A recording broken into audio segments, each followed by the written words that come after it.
Welcome sa bago nating explainer. Naisip nyo na ba kung ano talaga ang nasa ilalim ng mga paa natin? Kasi karamihan sa atin, naglalakad lang araw-araw nang hindi man lang nating iniisip kung ano ba ang tinatapakan natin. Pero ngayon, magsasagawa tayo ng isang malalimang forensic audit sa mga nakakabaliw na impormasyong ibinahagi ng kilalang geologist na si Ramoncito Guzar. Aalamin natin ang mga dambuhalang istruktural na lihim na nakatago mismo sa ilalim ng ground natin. So, humanda kayo dahil siguradong magbabago ang tingin nyo sa mundong ginagalawan natin. Okay, let's dive into this. Tingnan nyo itong napapabigat na linyang ito mula kay Guzar. Sinasabi niya na yung ideya natin ng isang matigas, buo at perpektong solidang planeta, yung tinatawag nating terra firma, ay isang fairy tale lang daw. Isang fairy tale. Grabe, di ba? At linawin ko lang hindi ito base sa mga sci-fi o hollow earth na teorya. Nakabase ito sa purong siyensya, matinding physics at geological reality. Kaya kalimutan muna natin ang mga nakasanayan natin at tingnan natin kung ano ang sinasabi ng mga totoong datos. Para masundan natin ng maayos ang ating audit na yun, heto ang 5 aalamin natin. Una, ang pagsilip sa vault. Pangalawa, ang thermal drilling wall. Pangatlo, ang nakatagong karagatan ng mentol. Pang-apat, ang salt crypt protocol. At huli, ang mga lihim na nasa mismong harap lang natin.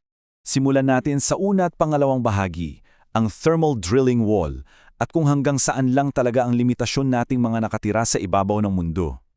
Bilang mga surface dwellers, madalas nating isipin na kabisado na natin ang ilalim ng Earth dahil sa mga drawing sa textbooks natin, di ba? Pero ang totoo, halos wala pa tayong alam.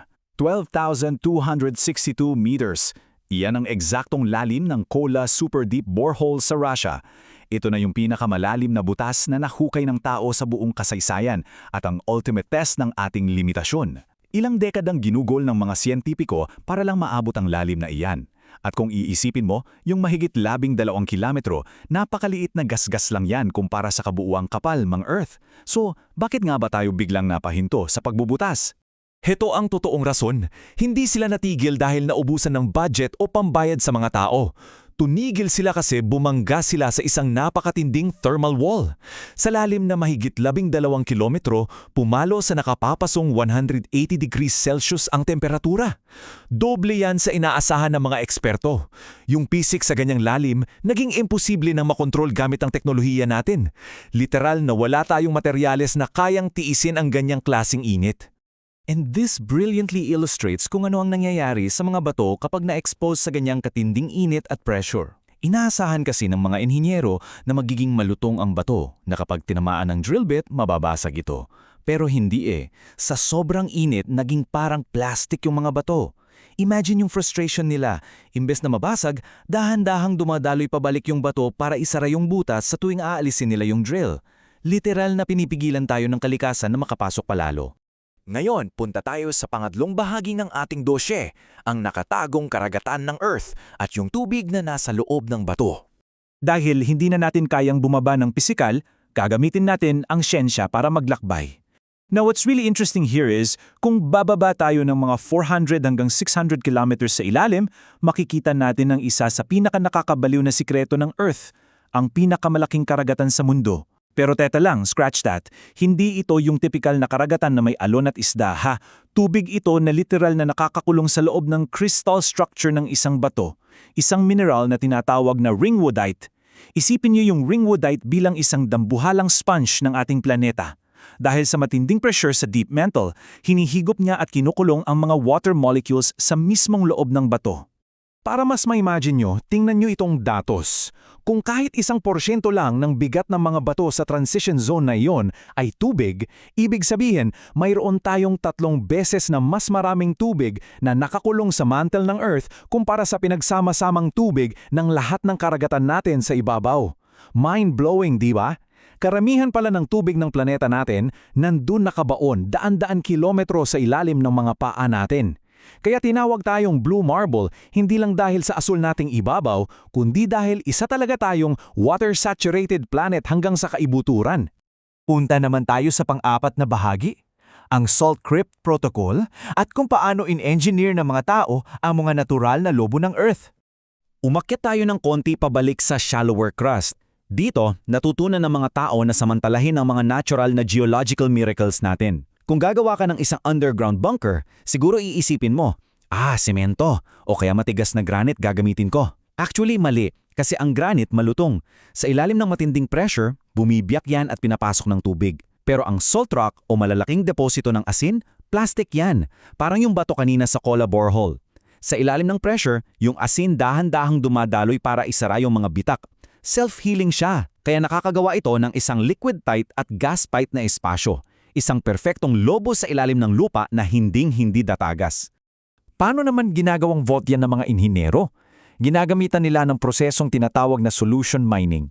At heto ang cool dyan, hindi sila nagmimina gamit ang mga piko o dinamita. Literal na hinuhugasan nila yung loob. Nagpapump sila ng fresh water sa ilalim, tinutunaw yung asin para maging brine o tubig alat, tapos ipapump palabas. Ang resulta, nakakagawa sila ng mga dambuhalang kwarto sa ilalim ng lupa na pwedeng maging mas mataas pa sa Eiffel Tower. At ito na tayo sa panglimang bahagi, mga lihim sa harap natin at ang katotohanan sa likod ng mga bakod. Naisip nyo na ba kung bakit ganyan kaperfecto ang mga salt domes na to? I-connect natin yan sa mga ginagawa ng mga gobyerno at malalaking kumpanya ngayon. Minsan, may makikita ka sa map na salt mine. Ang common na misconception ng mga tao, gumagawa lang sila ng asin para sa pagkain. Pero tanungin natin ang sarili natin, bakit ang isang simpleng minahan ng asin ay madalas pinapalibutan ng high security fences, may mga armadong bantay, at may mga higanteng power lines? Parang may hindi nagtutugma, di ba? Bakit kailangan ng ganyan katinding security para lang sa pampaalat? Ito ang sagot, at isa itong malaking revelasyon. Ang label na salt mine, madalas cover lang yan.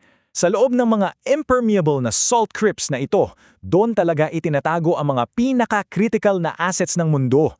Isang magandang halimbawa ang Strategic Petroleum Reserve o SPR ng United States. Sa mga lugar tulad ng Bryan Mount at Big Hill sa Texas o kaya sa West Hackberry sa Louisiana, nandun ang mga sikat na salt crypts na ito. Itinatago nila ang bilyon-bilyong bariles ng langis dyan dahil bukod sa mura, ligtas ito sa anumang atake.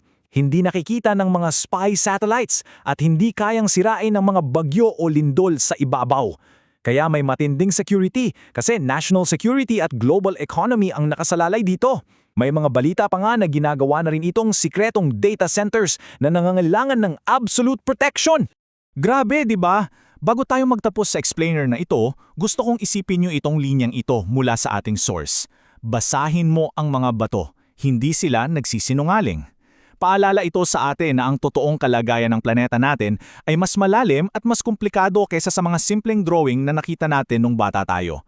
Ang mga bato may sarili silang kwento at physics lang ang batas na sinusunod nila.